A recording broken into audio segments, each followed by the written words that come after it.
سامعین ذویل احترام والاحتشام،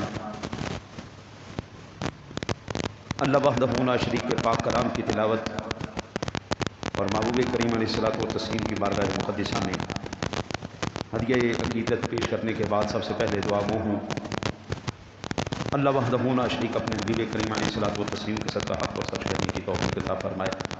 جملہ نفسانی شیطانی خواہشات حملوں سے اپنے فضل کرم رحمت کا صدقہ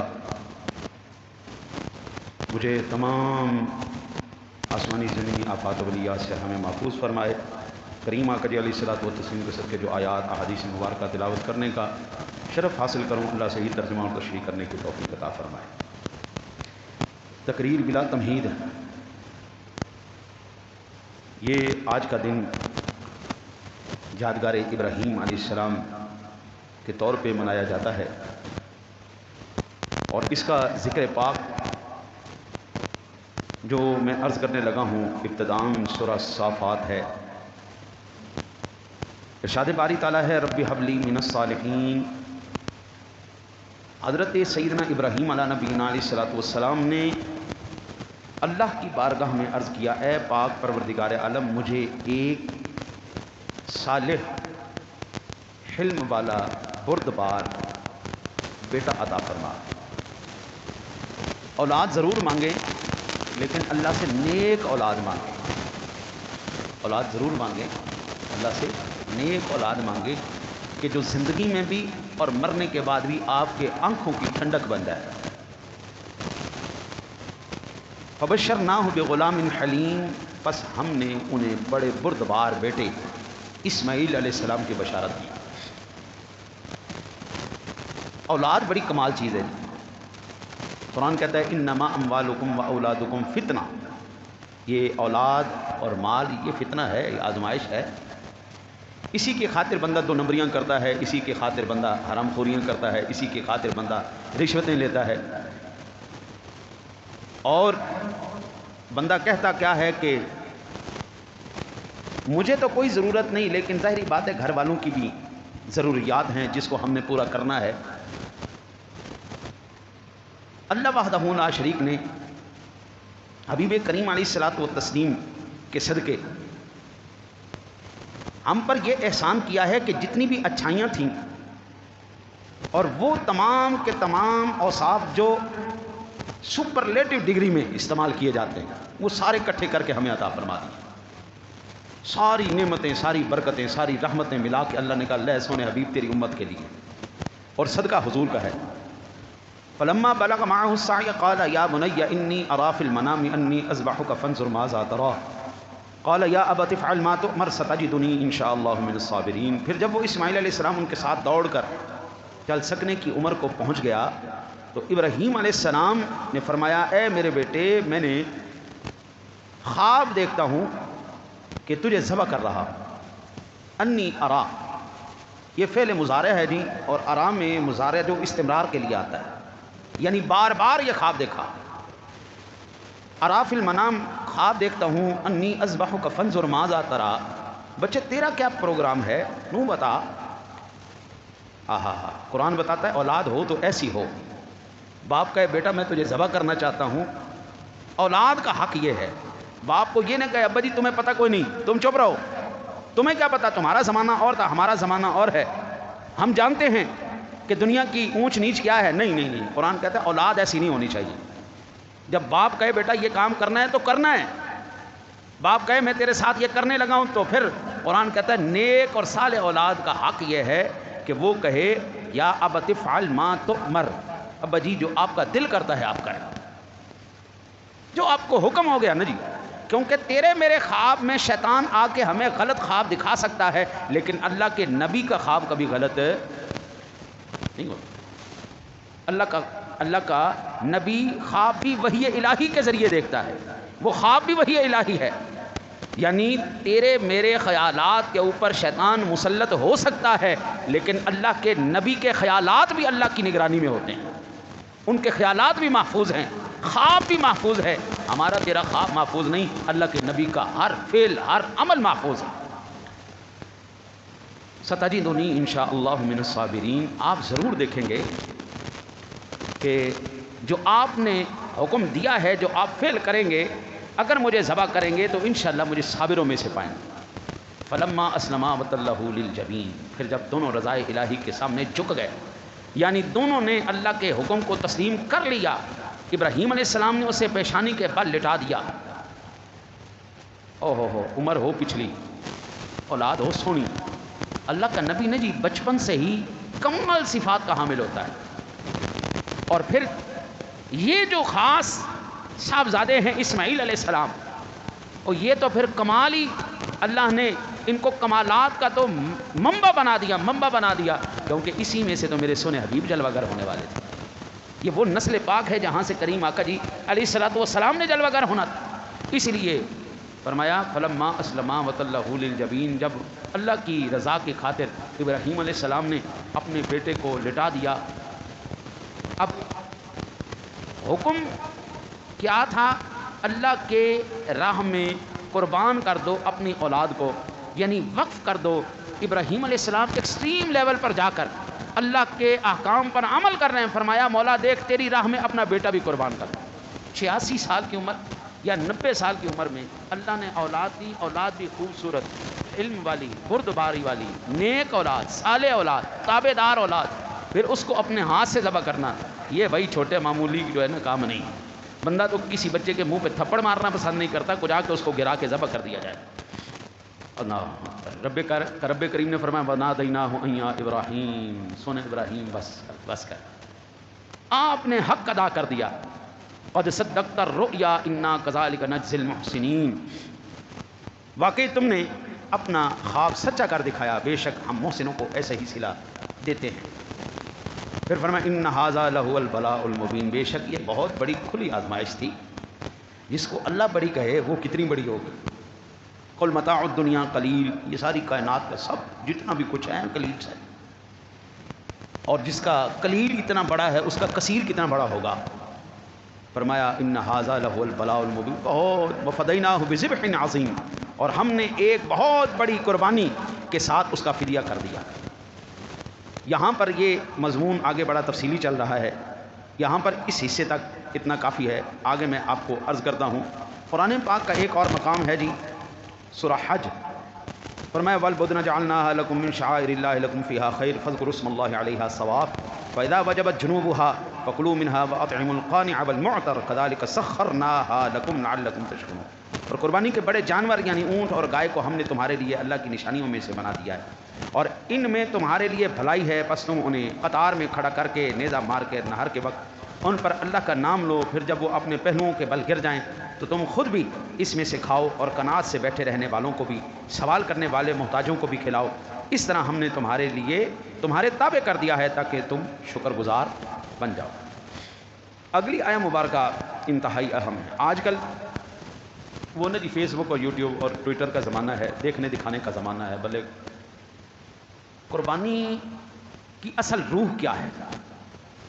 سوال قربانی کی اصل روح کیا ہے؟ جواب قرآن کیا دیتا ہے؟ فرمایا لن ینال اللہ لحومها ولا دماؤها ولکن ینالہ التقوی منکم کذالک سخرها لکم لتکبروا اللہ علی ما ہداکم وبشر المحسنین، اور ہرگز نہ تو اللہ کو ان قربانیوں کا گوشت پہنچتا ہے نہ ان کا خون، مگر اسے تمہاری طرف سے تقوی پہنچتا ہے، اس طرح اللہ نے انہیں تمہارے تابع کر دیا تاکہ تم وقت ذبح اللہ کی تکبیر کہو جیسے اس نے تمہیں ہدایت فرمائی ہے، اور آپ نیکی کرنے والوں کو خوشخبری سنا دیں۔ عرب میں کیا تھا؟ قربانی کرنے کے بعد کعبے کے اوپر کھالیں ٹانگ دی جاتی تھی، گوشت ٹانگ دیا جاتا تھا، اور دیوار پر خون لگا دیا جاتا تھا کہ یہ جناب ہم نے پیش کر دیا ہے۔ اللہ نے کہا لن ینال اللہ لحومها، یہ گوشت، یہ کھالیں، یہ خون، یہ کوئی چیز نہیں، ولکن ینالہ التقوی، یہ چیز ریاکاری، دکھاوا جہاں پر بھی داخل ہو جائے وہ اس کو برباد کر دیتا ہے۔ جہاں پر بھی نماز پڑھنے، اور نماز پڑھنے کا مقصد کیا ہے؟ لوگ دیکھ لیں، برباد ہو گئی۔ مجاہد میدان جنگ میں لڑ رہا ہے، مقصد کیا ہے؟ دنیا بہادر کا ہو اس نے بڑا کام کر دیا، شہادت برباد ہو گئی۔ حالانکہ شہید کا بہت بڑا مقام اللہ نے بیان کیا ہے۔ حج مقصد اللہ کی رضا ہے تو قابل قبول ہے، مقصد دکھاوا ہے تو ریجیکٹ ہو گیا، ختم ہو گیا، ریا نے اس کو برباد کر دیا۔ 10 لاکھ 8 لاکھ روپے لگانے کے بعد حج کرنے جاؤ ریا کا، ابھی کیا ہوتا ہے جی فون چل رہا ہوتا ہے اور ساتھ پورا وہ منظر دکھا رہے ہوتے ہیں. وہ اللہ کے بندے، حکومت نے پہلے انتظام کیا ہوا ہے، وہاں پر دیکھ لے گی دنیا. تو اللہ کی بارگاہ میں جا، اپنے گناہوں کی معافی مانگ، وہاں پر اپنے جو کالے کرتوت ہیں ان کو جا کے تو معاف کروا کے آپ، بجائے اس کے کہ وہاں پر جا کے عجیب منظر شروع کر دیا ہے. ہاں جی، بیت اللہ شریف میں جا کے، مینا میں جا کے وہ سارا منظر دکھا رہے ہیں. اللہ کے بندے یہ تو وہ مقام ہے جہاں پر اللہ چاہتا ہے کہ تو شرمندہ ہو اور تیرا اخلاص، تیری آہو زاری، تیری آہو بکا اللہ کی بارگاہ میں پہنچے. یہ مقصد تھا. یہ مقصد نہیں تھا کہ جا کے وہاں پر ساری دنیا کو دکھائے، ساری دنیا کو. وہ دروازہ بند کر بچے، ساری دنیا کو جا کے دکھانا. نہ نہ نہ، قرآن کہتا ہے لن ینال اللہ لحومها ولا دماؤها ولکن ینالہ التقوی. اصل مقصد یہ تھا.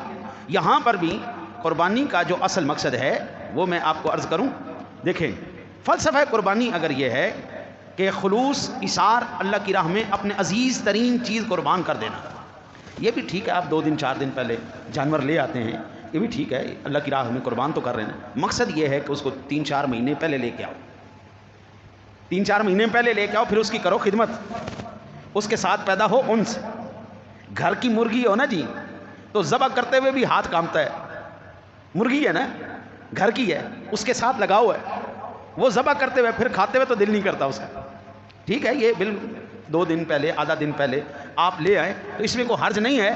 لیکن حق یہ ہے کہ اس جانور کے ساتھ آپ کا ایک تعلق پیدا ہو، اور جب وہ محبت اور وہ پیار آپ کے ساتھ ایسے ہو جائے، پھر اس کے گلے پہ چھری پھرے، پھر پتہ لگتا ہے ہاں اب قربانی ہو رہی ہے. فلسفہ قربانی یہ ہے. اگر عید الاضحیٰ سے اس فلسفے کو نکال دیا جائے تو پھر اس عید کا مفہوم بے معنی ہو جاتا ہے. تقویٰ نکل گیا، ختم ہو گئی بات. حضرت سیدنا ابراہیم، سیدنا اسماعیل کا قربانی سے مقصود و مطلوب ذاتی مقصد اور خواہشات یا نمود و نمائش ہرگز نہیں تھا، بلکہ ان حضرات نے خالصتاً اللہ کی رضا حاصل کرنے کے لیے اپنی ذات کو راہ خدا میں قربان کرنے کے لیے پیش کر دیا.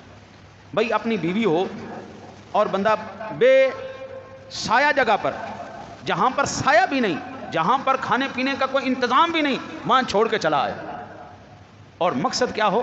رضا الہی. مقصد یہ اللہ کی رضا، تو پھر تو بنتی ہے بات. اور اگر دکھاوا ہے تو میرے بابو نہیں، پھر بھول جائیں. ریاض جس میں شامل ہوئی، دکھاوا جس میں شامل ہوا، وہ عمل برباد ہو گیا. ابھی آپ یہ اندازہ کریں نا، قربانی کا میں نے جو اللہ آپ کی خیر کرے جمعۃ المبارک میں بھی میں نے عرض کیا تھا کہ حج جو ہے، حج اس کا مقصد کیا ہے؟ حج کا مقصد کیا صرف وہاں پر جا کے وہ جو پلر کھڑے ہیں ان کو کنکر مار دینا ہے؟ کیا اس کا یہی مقصد ہے؟ ہر سال جو یہ ریپیٹ کروایا جاتا ہے، آپ سے سبق ریپیٹ کروایا جاتا ہے، اس کا مقصد یہی ہے؟ نہیں. حج کا مقصد یہ ہے کہ جو اندر بیٹھا ہوا ایک شیطان ہے نا، اس کو نکال کے باہر پھینک دیا جائے. اندر بیٹھا شیطان کیا کرواتا ہے؟ دودھ میں پانی ڈلواتا ہے، شہد میں شیرہ ڈلواتا ہے، گھی میں کیمیکل ڈلواتا ہے، ہلدی میں مصنوعی رنگ ڈلواتا ہے، سرخ مرچ میں اب اینٹوں کا بورا ڈلواتا ہے، کالی مرچ میں گھوڑے کا دانہ اور پپیتے کے بیج ڈلواتا ہے، جوس میں جعلی رنگ اور فلیورز ڈلواتا ہے، چائے کی پتی میں چنے کے چھلکے ڈلواتا ہے، چنے کے آٹے میں لکڑی کا بھوسا ڈلواتا ہے. یہ جو اندر شیطان بیٹھا ہے، یہاں پھلوں میں میٹھے انجیکشن لگواتا ہے، سبزیوں میں رنگ لگواتا ہے، پیٹرول میں گندا تیل مکس کرواتا ہے، بچوں کی چیزوں میں زہر آلود میٹیریل، بکرے کے گوشت کو پانی کا انجیکشن لگا کر، گائے کے گوشت کو پانی کے انجیکشن لگوا کر وزن زیادہ کرواتا ہے، بھینس کو دودھ بڑھانے کے لیے ٹیکے لگواتا ہے، شوارمے کے گوشت میں مرے ہوئے کتے اور چوہے کا گوشت ڈلواتا ہے، شادیوں میں مری ہوئی مرغیوں کا گوشت جھوٹ بول کر گدھے کا گوشت کھلایا جاتا ہے، اور منرل واٹر میں نلکے کے پانی ڈلوا کر وہ آگے بیچنا ہم سے یہ کام کرواتا ہے. یہ جو اندر کا بیٹھا ہوا شیطان ہے، یہ جو کنکر مار رہے ہیں نا جی، مقصد یہ ہے او بندہ خدا،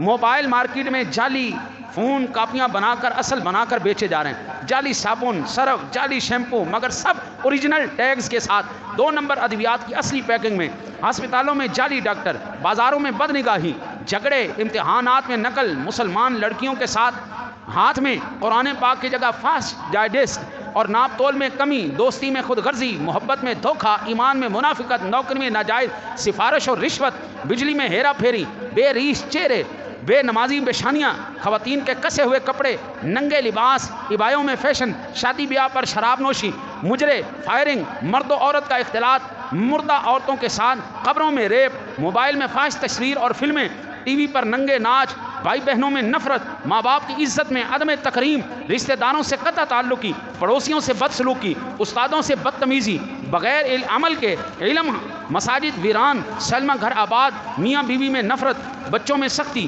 غربت کی آزمائش میں چوری اور امیری میں تکبر، اپنے علم پر غرور، روزی میں حرام کی آمیزی، جھوٹ نیکی سمجھ کر بولنا، ڈکیتی، فراڈ، دھوکہ، رازنی، عبادت میں ریاکاری، یہ تمام کے تمام شیطانوں کو کنکر مارنا ہے، اپنے آپ سے باہر نکال کے پھینکنا ہے۔ یہ ہے حج کا مقصد۔ حج کا مقصد یہ نہیں تھا کہ جا کے وہاں پہ پلر کو پتھر مار کے آ گئے، یہ حج کا مقصد نہیں ہے۔ لن ینال اللہ لحومها ولا دماؤها ولکن ینالہ التقوی، یہ تقوی اصل روح تھی اس کی، اصل روح اس کی تقوی تھی، یہ تقوی تھی، یہ پیغام عید ہے۔ یہ حج بار بار آج سے کروایا جا رہا ہے، اصل مقصد اس وقت بھی دنیا بھول گئی تھی، آ کے میرے سونے نبی نے یاد کروایا ہے۔ اب اور کوئی نبی تو آنے والا نہیں میرے بھائی، ہم جیسے آپ کو طالب علم ہی بتائیں گے قربانی کا اصل مقصد کیا ہے۔ وہ الفت ہو، وہ پیار ہو، وہ خلوص ہو، وہ آپس میں محبت ہو، وہ ایک لگن ہو، پھر اللہ کی بارگاہ میں پیش کر پھر آتا ہے مزہ، ہاں اب قربانی کی جا رہی ہے۔ سامعین ذوی الاحترام والے احتشام، میرے کریم آقا جی علیہ السلام کے فرامین میں سے ایک حدیث پاک میں آپ کو مزید عرض کر دیتا ہوں، پھر آگے چند مسائل پر میں آپ کو عرض کرتا ہوں۔ عن عائشہ قالت قال رسول اللہ صلی اللہ تعالی علیہ وسلم ما عمل ابن آدم من عمل يوم النحر احب الى الله من احراق الدم وانه لا ياتي يوم القيامه بقرونها واشعارها واظلافها وان الدمع لا يقع من الله بمكان قبل ان يقع في الارض فطيبوا بها نفسا۔ یہ جامع ترمذی شریف، سنن ابن ماجہ شریف، مشکات شریف کے اندر حدیث پاک موجود ہے۔ کریم آقا جی علیہ السلام نے ارشاد فرمایا، اما عائشہ روایت کرتی ہیں کہ حضور صلی اللہ علیہ وسلم نے فرمایا یوم النحر یعنی 10ویں ذی الحجہ میں ابن آدم کا کوئی عمل اللہ کے نزدیک خون بہانے قربانی کرنے سے زیادہ پیارا نہیں، اور وہ جانور قیامت کے دن اپنے سینگ، بال اور کھروں کے ساتھ آئے گا، اور قربانی کا خون زمین پر گرنے سے قبل اللہ کے نزدیک مقام قبول میں پہنچ جاتا ہے، لہذا اس کو خوش دلی سے کرو۔ آج جس ٹائم ہم نے فجر کی نماز پڑھی، جن لوگوں کے پاس آج کے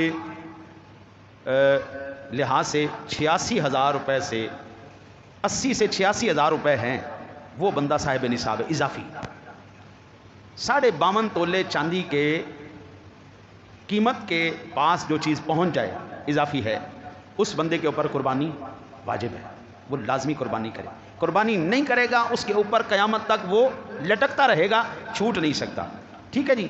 دوسری بات، کسی کے پاس بعض مرتبہ ایسا ہوتا ہے کہ خواتین کے پاس سونا تو ہوتا ہے لیکن وہ قربانی نہیں کرتی۔ جس کے پاس سونا موجود ہے، 2 تولے سونا ہو، 3 تولے سونا ہو، یہ 52 تولے چاندی کی قیمت کے برابر سے زیادہ ہے۔ 1 تولہ سونا بھی جو ہے وہ 52 تولے 52.5 تولے چاندی سے زیادہ ہے، تو اس کے پاس وہ صاحب نصاب ہے، وہ قربانی کرے، ادھار لے کے کرے، بعد میں دے دے، نہیں تو جس طرح پھر وہ جو ہمیں ایموشنل بلیک میل کرتی ہے نا جی ہماری بیویاں، میں تو کماتی نہیں ہوں، بھائی تو کماتی نہیں ہے تو یہ سونا کہاں سے آ گیا؟ جس رب نے تجھے پہلے دیا وہ بعد میں دینے پہ قادر نہیں۔ پھر وہی جو قربانی نہیں کرتے باوجود اس کے کہ جو صاحب استطاعت ہوں وہ نہیں کرتے، پلاٹ پڑا ہوا ہے، اضافی پڑا ہوا ہے، گھر آپ اپنے آپ رہ رہے ہیں، پلاٹ پڑا ہوا ہے، کاروبار کی نیت سے رکھا ہوا ہے، اضافی رکھا ہوا ہے، آپ کے اوپر قربانی واجب ہے، کرو، شاباش۔ نہیں کرتے تو بابا پھر یاد رکھیں اللہ بیماریوں میں سے نکالے گا، اللہ چوری کروا دے گا، نقصان کروا دے گا، ایکسیڈنٹ کروا دے گا، بری موت دے دے گا۔ ان عذابوں میں ضرور پھنسنا ہے، اللہ کے نام پہ دو۔ بکرا 70,000 80,000 کا آ رہا ہے، نہ کرو، گائے میں حصہ ڈال دو، گائے میں تو حصہ ہے نا جی۔ آج 14,500 سے لے کے آگے تک چل رہا ہے، اب 14,000 15,000 روپے بھی نہیں نکل سکتا، قربانی لازمی کرو۔ جس کے پاس نہیں ہے وہ اللہ کا قرب حاصل کرنے کے لیے قربانی کرے، جو ہے صاحب نصاب نہیں ہے وہ اللہ کا قرب حاصل کرنے کے لیے قربانی کرے، انشاءاللہ تعالی العزیز اللہ اس قربانی کے توفیل جو ہوگی تو نفلی، لیکن اس نفلی قربانی کے توفیل اللہ تعالیٰ اس کو غنی فرما دے گا، اس کی بارگاہ میں کرو۔ اور یہ آج کا دن جتنے بھی سوچ رکھنے والے ہیں کہ یہ پیسہ کسی غریب کو دے دو، اللہ کے حبیب کا فرمان یہ میرے سامنے حدیث پاک پڑھی ہے، حضور فرماتے ہیں آج کے دن اللہ کی بارگاہ میں خون بہانے سے زیادہ کوئی شے قبول ہے ہی نہیں، یہ سب سے افضل عمل، کائنات کا بہترین عمل۔ خیر، اب وقت کے دامن میں وسعت نہیں، ذبح کرنے کا بھی طریقہ سماعت فرما لیں۔ ذبح کرنے کا مسنون طریقہ یہ ہے کہ جانور کو قبلہ رخ لٹا کر ذبح کرنے والا خود بھی قبلہ رخ ہو، پھر بسم اللہ اللہ اکبر پڑھتے ہوئے جانور کے حلق اور لوا کے درمیان تیز چھری چلائیں، یہاں تک کہ 4 رگیں یعنی 2 بڑی رگیں جن کے ذریعے دل سے سر کی جانب خون کی سپلائی ہوتی ہے، اور 1 خوراک کی نرم نالی اور 1 سانس کی نالی، یہ چاروں رگیں یا ان میں سے